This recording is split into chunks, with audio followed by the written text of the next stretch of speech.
अस्सलाम वालेकुम नाज़रीन। पाकिस्तान को आलमी सियासत और मईशत में एक ऐसे मुल्क के तौर पर देखा जाता रहा जो दाखिली अदम इस्तेहकाम, माशी दबाव और सिक्योरिटी खदशात के बोझ तले दबा हुआ था, मगर 2025 के बाद मंजरनामा तेजी से बदलता दिखाई दे रहा है। आज पाकिस्तान न सिर्फ अस्करी मैदान में अपनी सलाहियतों का लोहा मनवा चुका है, बल्कि दिफाई बरामददात 2026 से 30 के दरमियान मुल्की मईशत के लिए एक ताकतवर तरीन मुहर्रिक के तौर पर उभरने की सलाहियत रखती हैं। ऑपरेशन बुनियान मरसूस की कामयाबी के बाद पाकिस्तान की अस्करी और सिफारती हैसियत में वाज़ेह बेहतरी देखने में आई। ये महज एक अस्करी कार्रवाई नहीं थी, बल्कि एक स्ट्रेटेजिक पैगाम था जिसने आलमी दिफाई हलकों को एक बार बावर करवाया कि पाकिस्तान न सिर्फ अपनी दिफाई सरहदों का मौसर तहफ़्फ़ुज़ कर सकता है, बल्कि जदीद जंगी तसव्वुरात और टेक्नोलॉजी में भी महारत रखता है। इसी पस मंजर में जियो स्ट्रेटेजिक दिफाई शराकतदारियों और बरामदत पर मबनी माहिदों के में इजाफा भी हुआ। एशिया, अफ्रीका और मशरिक़ वस्ता के मुतादिद ममालिक ने पाकिस्तानी दिफाई मसनूआत में अमली दिलचस्पी लेना शुरू की, जो पाकिस्तान की दिफाई सनत के लिए एक गैर मामूली पेशरफ्त है। पाकिस्तान की दिफाई सनत का सबसे रोशन चेहरा JF-17 थंडर है। ये कसीरुल मकासिद लड़ाका तैयारा जदीद रेडार, जदीद मिसाइल सिस्टम और इलेक्ट्रॉनिक वॉरफेयर सलाहियतों से लेस है। इसके साथ साथ अगर हम बात करें 2025 में JF-17 ने अमली मैदान में अपनी कारकर्दगी का लोहा मनवाया, जिसके बाद आलमी मीडिया, दिफाई जराइद और इसके अलावा सोशल मीडिया पर भी इसे फाइटर किंग ऑफ स्काइज जैसे अलकाबात दिए गए। ईरान, श्रीलंका, जिम्बाब्वे, अलजायर, उसके अलावा अर्जेंटीना, उज़्बेकिस्तान समेत मुतादिद ममालिक ने इसमें बहुत ज़्यादा इंटरेस्ट जाहिर किया, बड़ी दिलचस्पी ली। सबसे बड़ी तारीखी जो पेशरफ्त है उस वक्त सामने आई जब पाकिस्तान और आज़रबाईजान के दरमियान 40 तैयारों का मुआहदा तय पाया, जिसकी मजमूई मालियत तकरीबन $4.6 बिलियन है। अच्छा, ये मुआहदा पाकिस्तान की दिफाई बरामदत की तारीख में एक संगे मिल की हैसियत रखता है। इसके अलावा म्यांमार और नाइजीरिया, इंडोनेशिया और बाज़ मगरबी ममालिक की जानिब से भी दिलचस्पी के इशारे सामने आए। मजमूई तौर पर 13 ममालिक से बातचीत हो रही है, जिनमें से 6 से 8 पेशरफ्त के मराहिल में है। पाकिस्तान की दिफाई पेशरफ्त महज फ़ज़ाई ताकत तक महदूद नहीं है। मिसाइल प्रोग्राम के तहत बैलिस्टिक, क्रूज़ और टेक्निकल जो मिसाइल सिस्टम्स हैं, जैसे कि बाबर और तैमूर तैयार किए जा चुके हैं, जो ज़मीनी और बहरी अहदाफ के खिलाफ मौसर सलाहियत रखते हैं, खित्ते में ताकत के तवाज़ुन को बरकरार भी रखते हैं। 2025 में पाकिस्तान ने तकरीबन $10 बिलियन के दिफाई मुआहदों पर दस्तखत करके एक नई तारीख रकम की है। ये मुआहदा सिर्फ लड़ाका तैयारों तक महदूद नहीं है, बल्कि उनमें तरबियती तैयारे, मिसाइल सिस्टम, गोला बारूद, इलेक्ट्रॉनिक वॉरफेयर आलात और दीगर अस्करी साजो सामान भी शामिल है। ये दिफाई बरामददात न सिर्फ मईशत को सहारा दे रही हैं, बल्कि टेक्नोलॉजी ट्रांसफर, मकामी सनतों की तरक्की, हुनरमंद अफरादी कुव्वत और नौजवानों के लिए रोजगार के नए मौके भी पैदा कर रही हैं। यही वो नुक्ता है जहाँ पे दिफाई सनत को कौमी मईशत के एक मुस्तकिल सतून के तौर पे देखा जा रहा है, क्योंकि दिफाई बरामदात का सबसे बड़ा फ़ायदा ये है कि ये कलीलुल मुद्दती नहीं बल्कि तवीलुल मुद्दती और पायदार आमदन फराहम करती हैं, जो कि दीगर रिवायती सनतों के बरक्स आलमी उतार चढ़ाव से निस्बतन महफूज समझी जाती हैं। अच्छा, आलमी मीडिया भी पाकिस्तान की अस्करी सलाहियतों के गुण गा रहा है। अमरीकी मैगजीन है जी दी डिप्लोमेट, उसने अपने आर्टिकल में पाकिस्तान को आलमी तवज्जो का मरकज़ करार दिया। जरीदे में कहा गया है कि 2025 में पाकिस्तान की अस्करी क़यादत ने रियासती मफादात का भरपूर तहफ़्फ़ुज़ करते हुए वाज़ेह विजन के साथ रियासती रिच को मजबूत किया और भारत के साथ होने वाली फ़ौजी झड़पों ने आलमी तवज्जो हासिल कर ली। भारत के खिलाफ इस कामयाब मुहिम जो इनसे पाक फ़ौज की कामयाबियाँ आलमी दिफाई जो माहिरीन उनकी तवज्जो का मरकज़ बनी और पाकिस्तानी फ़ौजी आलमी अस्करी जो मुबारसे हैं उनमें भी दोबारा मरकज़ी हैसियत इख्तियार कर गई। इसके अलावा दी डिप्लोमेट के मुताबिक भारत के खिलाफ कामयाबी के बाद पाक अमरीका ताल्लुकात में नुमाया बेहतरी देखने में आई और भारत वाशिंगटन से ताल्लुकात पर दबाव में भी आया। मशरिक़ वस्ता में पाकिस्तान के दिफाई मुआहदे स्ट्रेटेजिक जो पेशरफ्त है वो भी है, और इसके अलावा सऊदी अरब के साथ जो दिफाई ताउन है उसने पाकिस्तान का इलाकाई किरदार मजबूत किया। दूसरी जानिब मारूफ अमरीकी जरीदे वाशिंगटन टाइम्स ने भी अपने आर्टिकल में पाकिस्तान की अहमियत का एतराफ़ करते हुए कहा कि 2025 पाक अमरीका ताल्लुकात में इनकलाबी तब्दीली का साल रहा। आर्टिकल में बताया गया कि 2025 में वाशिंगटन का इंडिया फर्स्ट जो दौर है वो ख़त्म हुआ और इसके अलावा पाकिस्तान को फ़ौक़ियत हासिल रही। अमरीकी पॉलिसी में तब्दीली की बुनियादी वजह पाक भारत जंग बनी, जिसमें पाकिस्तान की मिलिट्री कारकर्दगी ने सदर ट्रंप को हैरान कर दिया। पाकिस्तान आज महज दिफा नहीं बल्कि ताकत की जो नई तारीफ है वो भी मुरत्तब कर रहा है। अब ऐसी ताकत जो कि मईशत, सिफारत और इसके साथ साथ अस्करी सलाहियत को यकजा करती है, अगर दिफाई बरामदत को कौमी तरजीह और शफाफ पॉलिसी और अवामी शराकत के साथ आगे बढ़ाया गया तो पाकिस्तान न सिर्फ मुआशी बहरान से निकल सकता है, बल्कि आलमी निज़ाम में एक बावकार, खुद मुख्तार और फैसला कुन रियासत के तौर पर मुस्तकिल अपना मुकाम बना सकता है। पाकिस्तान की इन्हीं कामयाबियों और दिफाई सलाहियतों पर बात करने के लिए मुझे मेहमान ज्वाइन करेंगे major general retired Zahid Mahmood साहब। आफ्ताब हुसैन साहब और ब्रिगेडियर रिटायर्ड हारिस नवाज साहब ब्रेक के बाद। वेलकम बैक नाजरीन, तीनों मेहमान मेरे साथ मौजूद हैं। ब्रिगेडियर रिटायर्ड हारिस नवाज साहब, बहुत शुक्रिया आपके कीमती वक्त के लिए। स्टूडियोज में तशरीफ रखते हैं major general retired Zahid Mahmood साहब, बहुत शुक्रिया तशरीफ लाने के लिए। और air vice marshal retired Aftab Hussain साहब, आपका भी बहुत शुक्रिया आपके कीमती वक्त के लिए। आप दोनों की इजाज़त से, क्योंकि ब्रिगेडियर साहब हमारे साथ यहाँ पे मौजूद नहीं है, उनसे शुरू करती हूँ। ब्रिगेडियर साहब, दिफाई सनत के हवाले से पाकिस्तान बड़ा अपना नाम रोशन कर रहा है।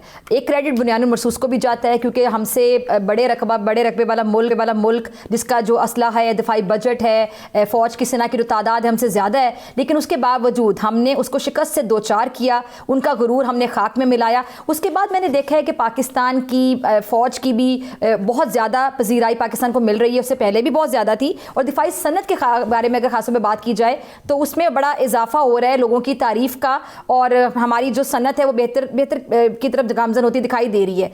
आप क्या समझते हैं, इसका क्रेडिट और किस किस चीज़ को जाता है? देखिए, सबसे बड़ी तो डॉक्टर फिजा बात यह है कि जिस तरीके से मार्क है आपके बयान मखसूस में फील्ड मार्शल तैयार से मुनीर ने एक अपना ऑपरेशनल प्लान बनाया, तो एग्जीक्यूट किया, पूरी कौम को इकट्ठा किया, और जिस आई थिंक प्रोफेशनल तरीके से इतने बड़े दुश्मन को मेरे ख्याल में 2 या 3 दिन टोटल लगे, बल्कि जब एक्चुअल ऑपरेशन है वो तो 8 से 10 घंटे का था। उसमें शिकस्त पार्ट थी, और ये भागते हुए जाके अमेरिकन प्रेसिडेंट ट्रम्प की गोद में बैठ के कि खुदा के लिए मैं बचाओ, और उसके बाद आज तक मानते भी नहीं है। और पाकिस्तान ने उसको ऑनर भी किया, उसके बाद ट्रम्प को नोबेल प्राइज के लिए भी रिकमेंड किया, और वो कोई 70 दफा ये कह चुका है कि मैंने ये चीज पर कराई है, मैंने जमबंदी कराई है, लेकिन इंडियन उसको नहीं मानते जी। फिर आप देखिए, इसके बाद पाकिस्तान का स्टेचर है गॉन स्काई हाई, पाकिस्तान में रीजनल स्टेबलाइजर बन गया। फिर उसके बाद अमेरिकन की पॉलिसी टोटल चेंज हो गई, बिकॉज जिस तरीके से फील्ड मार्शल ने वहाँ जाके व्हाइट हाउस पे ब्रीफिंग दी, अपनी एक प्रोफेशनल तरीके से ब्रीफिंग दी ईरान इसराइल के बारे में, ये काउंटर टेररिज्म जो चल रही है अफगानिस्तान के बारे में, फिर उसके बाद ओवरऑल ईरान इसराइल लड़ाई के बारे में बात की, गजा की बात की। तो ही आई थिंक ही अंडरस्टूड कि ही talk sense can he well professional general. इसलिए आपने देखा कि हर जगह कहते हैं very the field marshal is a good guy, I like him.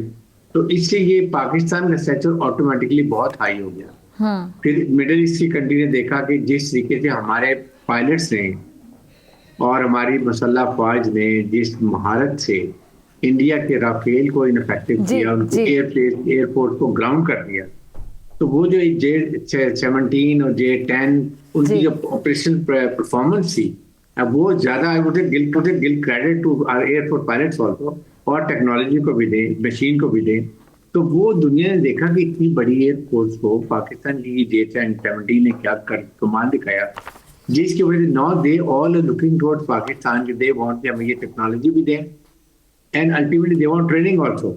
ये बहुत बड़ी क्वालिटी है, और इसके लिए हमें अभी ऑनेस्टली कोई 14-15 बिलियन डॉलर के तो आपको कॉन्ट्रैक्ट मिल चुके हैं, ठीक है, और इसमें 4.56 बिलियन का तो अभी लिबिया का है। फिर सऊदी अरब ने कहा कि हमारे 3 बिलियन डॉलर आपको रोल ओवर करते, वो हमें ये जहाज दे दें। तो इट्स अ बिग चेंज। और इसके बाद आपकी पीएफ हमारी वाज जो बड़ा अच्छा काम कर रही है, फिर हमारे टैंक जब बनते हैं वो बहुत अच्छे परफॉर्मेंस है, तो छोटे ट्रेनिंग जहाज हैं, मशाक है, तो everything we are doing now good.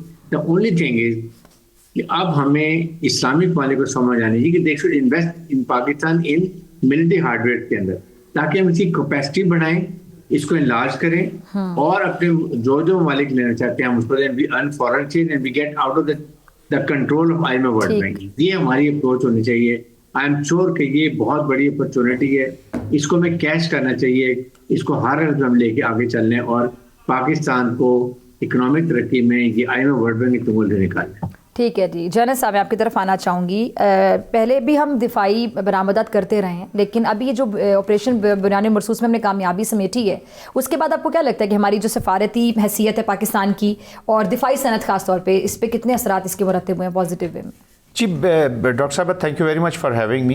और देखिए, पाकिस्तान इस वक्त ये जो मौजूदा हालात हैं, वॉर को देखते हुए, पॉलिटिक्स को देखते हुए, diplomacy, I think Pakistan strategically देखा जाए तो एक क्रॉस रोड्स पर मौजूद है। और ये क्रॉस रोड इसको with our more focus on all these things हमें बहुत अच्छे एरियाज में ले जा सकता है। ये अभी डिपेंड करता है पाकिस्तान के ऊपर कि हम हाउ क्राफ्टली हम इसको लेकर आगे चलते हैं। आपने एरियाज के बारे में बात की, जरा थोड़ा सा जी मैं एरियाज को ऐसे एक्सप्लेन करना चाहूँगा। देखिए जब मार्के हक हुआ तो जो नेशनल रिस्पांस किया पाकिस्तान का, of course led by the armed forces of Pakistan all three, तो उन्होंने एक ऐसा नोशन ऑफ विक्ट्री दिया जहां पे आप रेलेवेंट हुए हैं। ठीक है डॉक्टर साहब, आप पाकिस्तान किसी दुनिया की स्टोरी में ही नहीं था। एक रात पहले, पहलगाम से एक रात पहले, वाइस प्रेसिडेंट जेडी वैंस कह रहे हैं कि this is an issue between India and Pakistan, we have nothing to do with it, और फिर आप अगले 24 घंटों में रेलेवेंट होते हैं। उस रेलेवेंस का ये है कि आपको जो मुल्क आइसोलेट दुनिया से करना चाहते हैं वो आज खुद आइसोलेट हुआ है। Exactly. उसको दुनिया में कहीं लैंडिंग ग्राउंड्स नहीं मिल रहे, तो वो फिर लैंड कहाँ पे कर रहा है? काबुल में एक स्ट्रिप पकड़ी है उसने, और वन ऑड साउथ अमेरिका में, और अब स्लोली एंड ग्रेजुअली उस आइसोलेशन से निकलने की कोशिश कर रहा है आफ्टर रिव्यूइंग देयर अप्रोच। तो पाकिस्तान स्ट्रेटेजिकली आज आप हर जगह पर मौजूद है। आप वेस्ट एशिया के कॉन्फ्लिक्ट्स में देख लें, आपका जिक्र हो रहा है। आप इकोनॉमिक फील्ड्स में देखें, आपका जिक्र हो रहा है। डिप्लोमेसी में यूएस के जो प्रेसिडेंट हैं, ठीक है, ये कई लोग समझते हो कि ये कौन सी बड़ी बात है, ये छोटी बात है। आप पहले स्टोरी में नहीं है, एंड इस वक्त US exceptionalism talk of the town है। फिर आप पीस बोर्ड में कोई आपको इनवाइट कर रहा है, आपको कॉन्फ्लिक्ट मैनेजमेंट में, कॉन्फ्लिक्ट रेजोल्यूशन में, it mean that you are a meaningful country, meaningful power. तो आप इसको आगे ही पाकिस्तान बढ़ाए। अब पाकिस्तान के जो आपने दिफाई कहा है, कॉन्टेक्स्ट कहा है, पाकिस्तान का इस वक्त जो दिफा है या जो हमारी आर्म्ड फोर्सेज है वो एक लीडिंग रोल में है, परफॉर्मिंग रोल में है, और जो चीज़ परफॉर्म कर रही होती है उसमें फिर वो कहते हैं ना, मार्केट में उसकी डिमांड भी ज़्यादा हो जाती है। तो लोग स्ट्रेटेजिकली आपके साथ जुड़ रहे हैं। सऊदी अरेबिया को देख लें, टर्किया को देख लें, बांग्लादेश को देख लें, अफ्रीकन कंट्रीज आपसे, सेंट्रल एशियंस आपकी तरफ। तो अपनी स्ट्रेटेजिक ऑटोनॉमी को बेहतर करने के लिए उन्हें पाकिस्तान की एक, वो कहते हैं ना, without attaching a string to that support और इंश्योर्ड स्पोर्ट, और अमेरिकन प्रेसिडेंट का खासतौर पे दिलचस्पी होना, इंटरेस्ट होना यहाँ पे। Yes of course, that is a big thing. लोग बहुत क्रिटिक इस पे कर सकते हैं जी कि वो खतरनाक है। Yes, we have had a bad past with them, but इसका ये मतलब नहीं है कि आपके आंखें और कान और सब बंद करके तो आप उनसे नहीं रिलेशनशिप पे जा रहे हैं ना।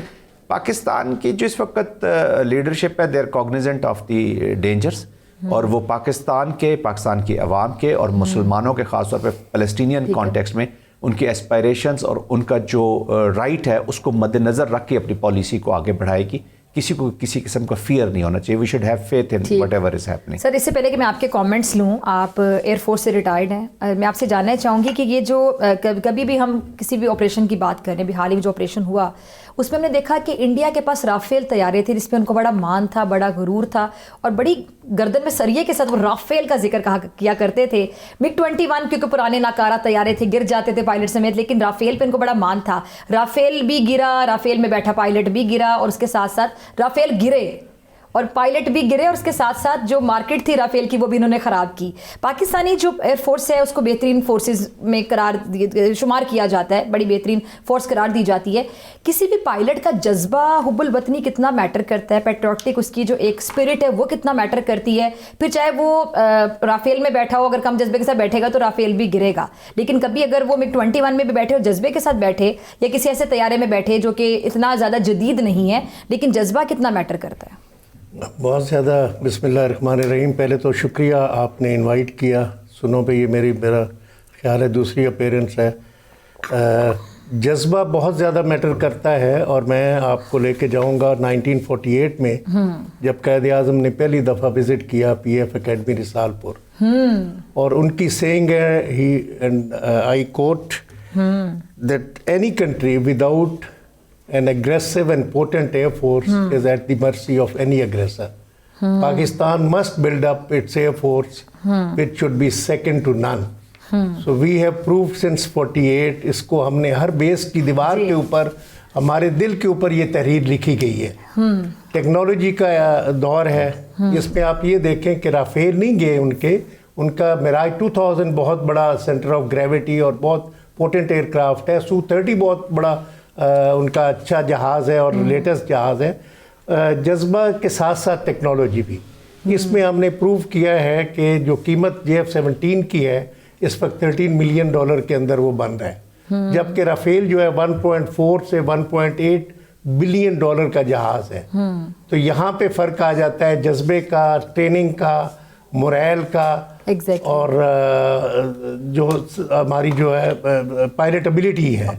So it was a classic combination of 5-6 things जो इस वक्त हुई है। यहाँ पे मैं जिक्र करता चाहूँ कि इतने जहाज दुनिया की किसी भी एरियल वॉरफेयर में एक वक्त में नहीं देखे गए। 82 जहाज थे जी इंडियन साइड पे और 38 हमारे पास थे। उसमें 33 राफेल्स थे जिसमें 2 पायलट्स थे। डबल तादाद के साथ भी पिटे वो बुरे तरीके से, ट्रिपल के साथ, और 115 पायलट्स उनके और 38 हमारे। ठीक है। और उसमें 5 जहाज जब वो गिरे हैं तो उसके बाद से इनकी एयरफोर्स 8, 9, 10 मई को हवा में नहीं आई। ठीक है। तो it was a classic combination of electronic warfare, cyber warfare, intelligence. Cyber warfare में ये हालत थी कि 70% of the Indians cities did not have the electricity. ठीक है। अंधेरा ही अंधेरा था। राफेल जब जो बचे हैं वापस गए हैं अपने बेस पे, तो वहां पे रनवे पे लाइट ही नहीं थी। तो they came back and landed at Srinagar. So जज्बा जो है उसको कोई बीट नहीं कर सकता। आपने देखा 65 वॉर में भी यही 1:2.5 की रेशो थी हमारी इंडिया के साथ। और इस वॉर में भी टेक्नोलॉजिकली तादाद के लिहाज से वो बहुत आगे थे हमसे, बट इस जज्बे ने जो है वो काम दिखाया है।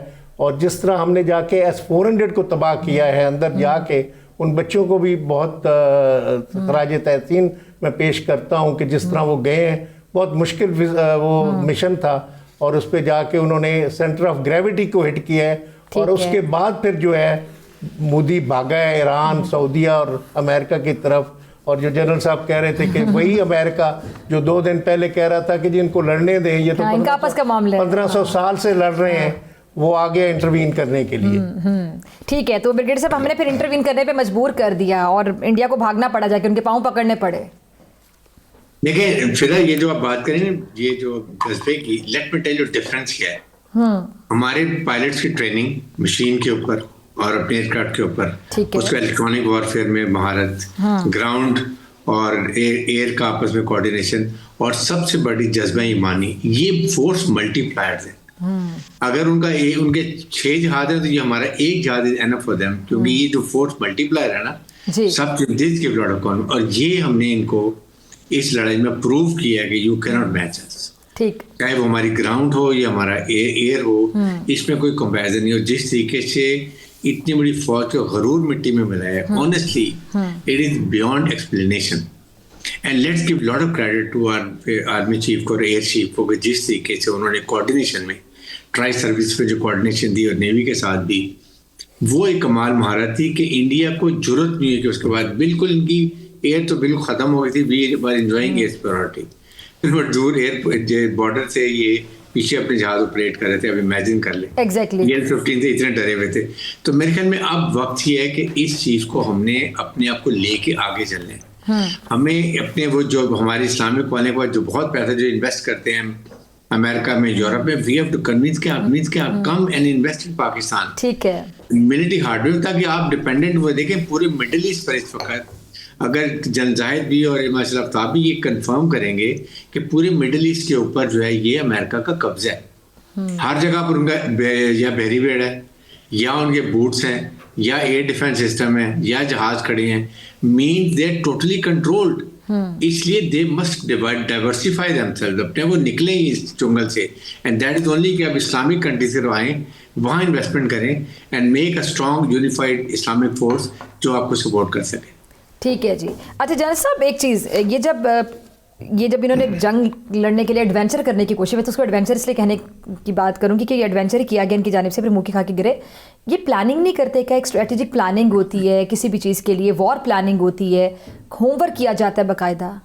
जी देखिए, प्लानिंग तो स्ट्रेटेजिक माइंड जो आज इंडिया में है वो कंफ्यूज है। वो दे आर आस्किंग क्वेश्चंस। ये जो इंडिया के अंदर, बाहर को तो छोड़ देना कि बाहर के लोग तो चले अपनी कमेंट्री करेंगे और इवेंट होने के बाद हर कोई, मतलब आप अटैक कर रहे हैं मुल्क पे और आप उसके बाद कोई प्लानिंग नहीं है आपकी।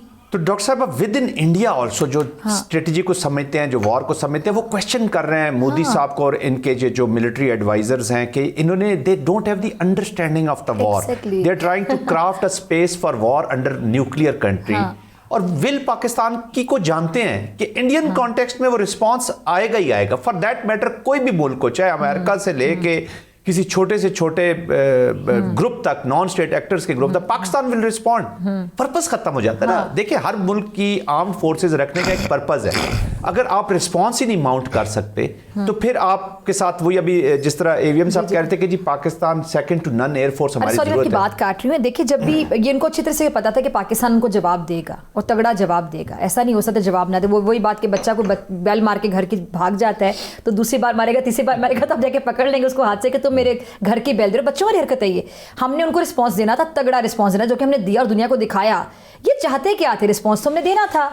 तो ये क्या चाहते थे कि जब हम रिस्पांस देंगे, अभी तक हम क्योंकि पोस्ट एनालिसिस कर रहे हैं ना पूरी सिचुएशन को। डॉक्टर साहब, मेरे असेसमेंट के मुताबिक जो मैं समझता हूँ कि इनको इनसे ये जो मिस एडवेंचर इन्होंने की है ये करवाया गया है जी। हुआ कैसे है कि क्योंकि अभी तक सब लोगों की अपनी अपनी राय है। एक अपना देखिए, जब भी आप नॉन स्टेट एक्टर्स का यूज कर रहे थे, वो पाकिस्तान के खिलाफ एक प्रॉक्सी वॉर ऑलरेडी कर रहे थे। ठीक है।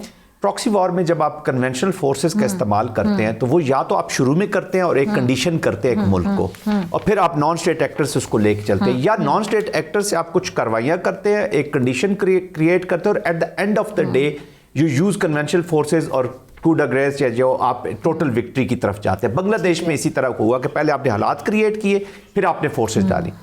मुझे लगता है ऐसा है कि इजराइल का इसमें बहुत इंपॉर्टेंट रोल था जी। इजराइल ने in the middle of this, उन्होंने देखा कि हमने जो भी ईरानियन दांत है वो हमने निकाल दिया, ये जो मिडल ईस्ट के अंदर हमने रिड्यूस किया है अपने एनिमी को, उसको नीचे लाए। तो this is the best time कि आपने इन्वायरमेंट। फिर ये इन्होंने मिस कैलकुलेशंस की, ये समझे कि कश्मीर के अंदर, ये समझे थे कि बलोचिस्तान में, खैबर पख्तूनख्वा में हमारे जो एलिमेंट्स ऑलरेडी मौजूद हैं, जो नॉन स्टेट एक्टर्स, ये एक आग लगा देंगे इस मुल्क के अंदर से। पॉलिटिकल पोलराइजेशन भी है, बैठे थे। जी हाँ, और पॉलिटिकल पोलराइजेशन भी है पाकिस्तान में, तो उसका भी फायदा। तो वो दे वर नॉट एक्सपेक्टिंग। लेकिन जंग के मामले में सब लोग एक पेज पर आ गए।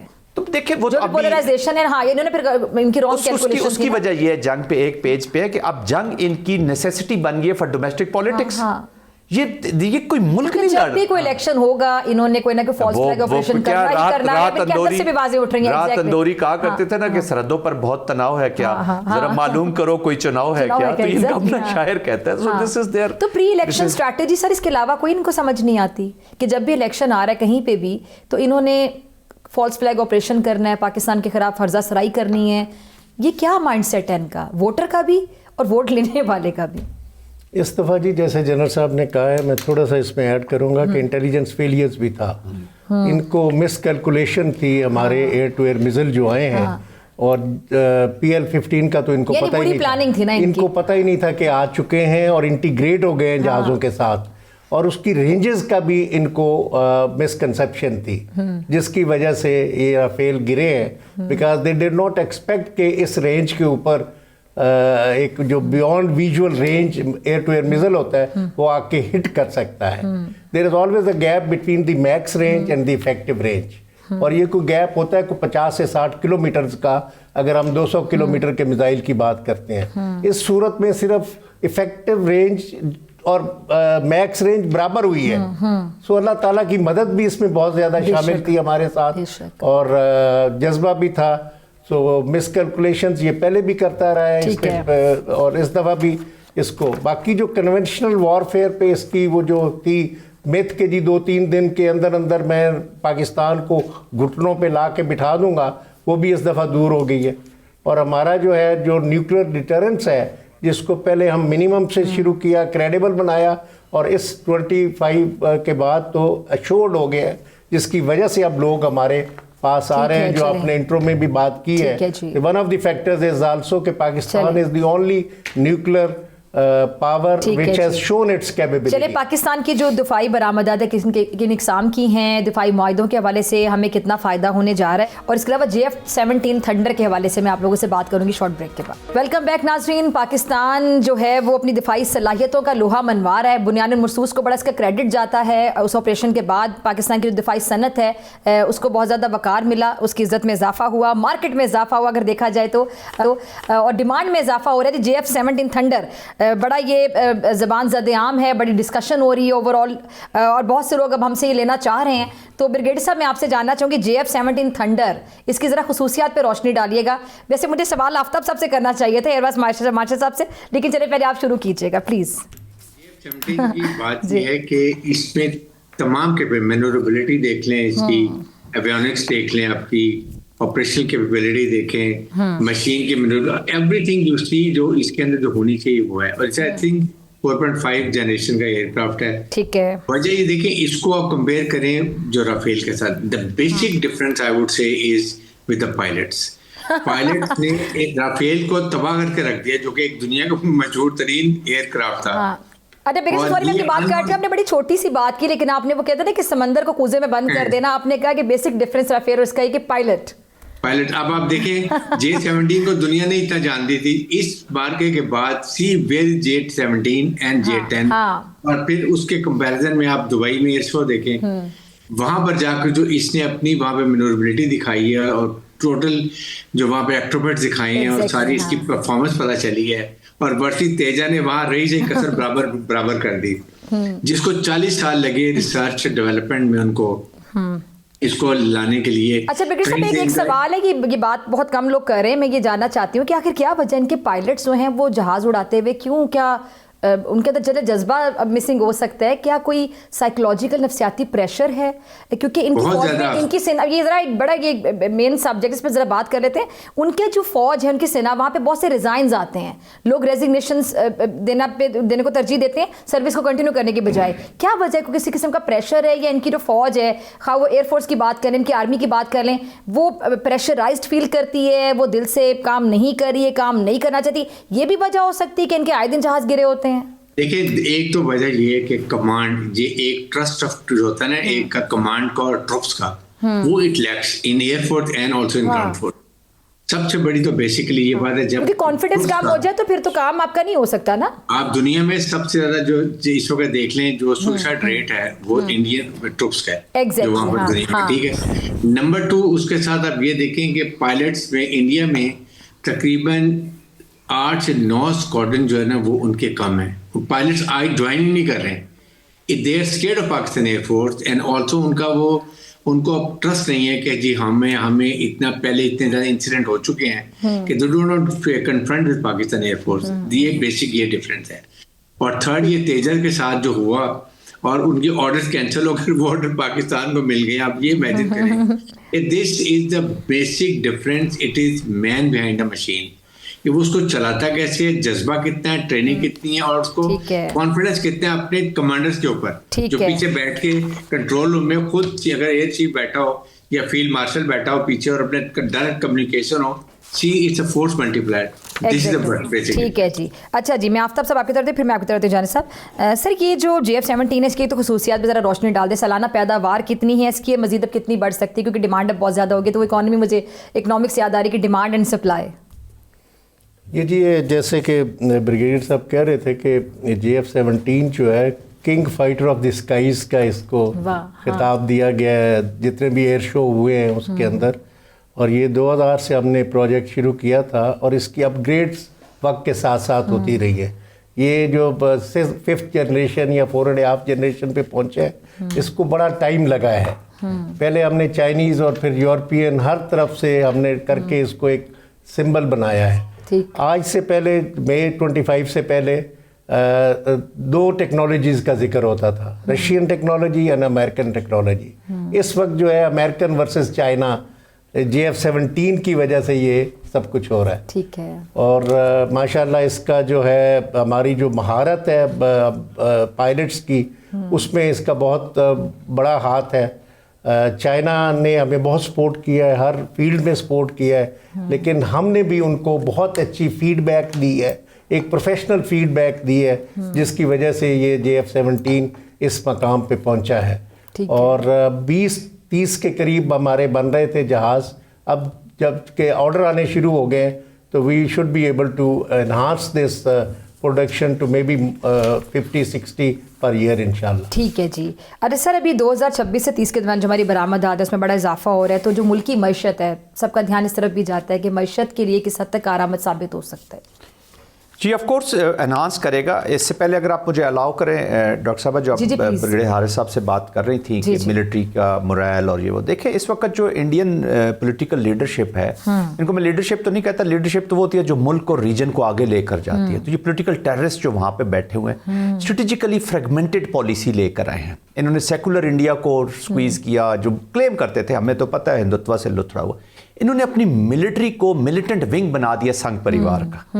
और कोई भी सोल्जर हो फॉर दैट मैटर, चाहे हमारे एनिमी का सोल्जर हो, दुनिया का कोई सोल्जर, वो एक जज्बे के साथ अब सोल्जरिंग करता है। उसका मोराल, वो मुल्क के लिए मरना चाहता है, लड़ना चाहता है, वो एक अच्छा, ये वही सवाल जो मैंने उनसे पूछा था उसका जवाब देना चाह रहे हैं कि आखिर क्या वजह है कि इनके जहाज आए दिन गिरे होते हैं, इनके फौज में रिजाइन्स बहुत ज्यादा आते हैं, इस्तीफे दिए जाते हैं और खुदकुशी का रेशियो बहुत ज्यादा है। तो मैं अर्ज कर रहा हूं कि जब तक वो नफ्सियाती प्रेशर है, जब तक वो स्टेट के ऑब्जेक्टिव्स अचीव करने के लिए जंग लड़ रहे होते तो फिर तो जज्बा और होता है। जब आप मिलिटेंट विंग बन के किसी के इंडिविजुअल्स, और आप अगर आपने हिंदुत्व के ऑब्जेक्टिव्स के लिए इनको मिलिटेंट विंग बना दिया, look at the statements of their military leaders, ये सारी पॉलिटिकल स्टेटमेंट्स देते हैं। वॉर के ऊपर जब एक जनरल स्टेटमेंट देता है तो वो पॉलिटिकल स्टेटमेंट होती है, हम ये कर देंगे, वो कर देंगे, वो इब के बाहर के देख वाली बात है।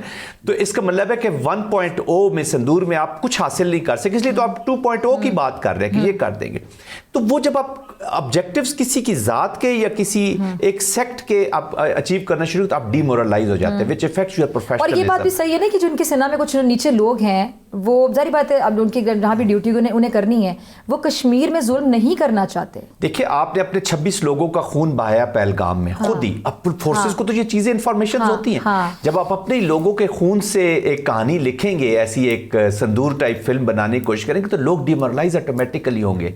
आप जिन जानों की आपने हिफाजत करनी थी, उन्हीं का खून आपके हाथों पर लगा हुआ है। और जिस तरीके से वो मिलिट्री ऑफिसर्स को, अभी ये जो हमारे पास क्लाउन बैठा हुआ है कुलभूषण देख ले, यादव जो इनका डिप्टी फोर्स कमांडर पकड़ा गया, कुलभूषण यादव, तो हमारे पास एक यादव पकड़ा गया जी गुरवंत सिंह के मर्डर में जो इन्वॉल्व था अमेरिका में, अगेन नेवल ऑफिसर, नेवी के ऑफिसर भी कतर में। तो ये यूज इनको अपने instrument of non state actors के तौर पे इन लोगों को यूज करते, of course they were supposed to be demoralise on this. And quickly economy के ऊपर, ऑफ कोर्स पाकिस्तान की इकोनॉमिक ये जो डिफेंस इंडस्ट्री है, it can boost our economy. Serious challenges हैं पाकिस्तान की इकोनॉमी में। जब कुलभूषण यादव पकड़ा गया था तो ब्रिगेडियर साहब आपके साथ मैंने बड़े प्रोग्राम्स किए थे, ब्रिगेडियर हारिस, मुझे याद है आप कहते थे कुलभूषण या मुबारक पटेल, किस नाम से बुलाऊं मैं, मुझे याद आ गया आपका वो जुमला। आप कमेंट करें, फिर मैं आपकी तरफ आ रही हूं सर। मेरा तो honestly I personally feel Kulbhushan Yadav को it is enough now, Pakistan के कानून में देखते हुए, let's give him a proper punishment, execution, body bag should be sent to India, ताकि उनको मैसेज कन्वे हो कि नेवर सेंड योर के इवाज को स्पाई पाकिस्तान में, उसका ये हाल होगा। पता है फर्स्ट टाइम हमने पहली दफा न्यूक्लियर इस्लामिक कंट्री बिहेव करना शुरू किया, and the first step is this is time we must teach them a lesson कि ये हमने वापस भेजा body bag, now see next time आप भेजो तो आपका क्या हाल होगा। They should be learning. लेकिन हम इस पे बड़ी टाइम हम खामोशी कर जाते हैं, डिप्लोमेटिक तरीके से जो बात करते हैं। पाकिस्तान नहीं हम चाहते कि ज़्यादा एस्केलेशन, बट ये मौका हमें क्या इसकी पूरी डेथ इसको एग्जीक्यूट करें, प्रॉपर इंसाफ के तकाजे पूरे करें, and then it should be send this body bag, ताकि वहाँ पता चले इंडिया को कि इंडिया कैसे पाकिस्तान में इंटरफेरेंस करता है। ठीक है जी। आफ्ताब साहब आपका लास्ट कमेंट, कुछ कहना भी चाह रहे थे जी। सबसे बाकी जो फैक्टर्स तो ऑलरेडी बयान हुए हैं, सबसे बड़ा फैक्टर जो है वो क़यादत का है। मैं नूर खान से शुरू करूंगा। 65 में नूर खान ने as a chief of air staff खुद लीड किया फॉर्मेशंस को, और जितने डेंजरस मिशंस थे, इवन C-130 वाला जब हमने उसको बॉम्बर में कन्वर्ट किया तो उस मिशन में भी नूर खान खुद बैठे हुए थे। तो हमारे यहाँ ये जो मिसाल है जिसमें ऑफिसर्स लीड करते हैं अपने मैन को, और अभी तक इनके ऊपर साइकोलॉजिकली नूर खान साहब सवार है, तभी तो नूर खान एयरबेस में आने की कोशिश की। अल्लाह का शुक्र है कि उस क़यादत को अब तक रिटेन किया गया है। और ये ज़हीरुद्दीन बाबर भी जो थे, जिस दिन वॉर हुई है, he was sitting in the cabin and he was खुद टोटली इन्वॉल्व होके। आप ये टेररिस्ट अटैक्स पे देख ले, हमारे जितने ऑफिसर्स ने शहादतें दी हैं वो बंदों से आगे होते हैं अपने सोल्जर से, और वो जो जज्बा क्रिएट करता है उसकी मिसाल ही नहीं। ब्रिगेडियर साहब कुछ ऐड करें जी। ब्रिगेडियर साहब, they lead from the front, हमारे officer they lead from the front, they set the examples, that's why our moral troops is above high। जी जाने साहब लास्ट कमेंट। जी देखिए, अल्हम्दुलिल्लाह पाकिस्तान आज स्ट्रेटजिकली बड़े अच्छी पोजीशन पर है इन ऑल डोमेन्स, बट ये दिस इज़ अ बिगनिंग। हमें बिल्कुल सिट बैक नहीं करना चाहिए, और पाकिस्तान इस ख़तरे को भांप भी रहा है। मैं किसी को डराना नहीं चाहता, Indians will not sit back, ये याद रखिएगा। वो कहीं ना कहीं अभी जिस तरह का पानी की चीज़ें शुरू हो गई होंगी, तो हमें जो पीस विद इन है that has to be achieve to achieve peace without, that is very ठीक वेरी है जी। इंपॉर्टेंट। बहुत शुक्रिया तमाम मेहमानों को, और इसी के साथ मुझे दीजिए इजाज़त। आपसे मुलाकात होगी इंशाल्लाह सेम टाइम सेम चैनल। अगर ज़िंदगी ने वफा की, दुआ में याद रखिएगा, अपना बहुत ख्याल रखिएगा। अल्लाह निगहबान।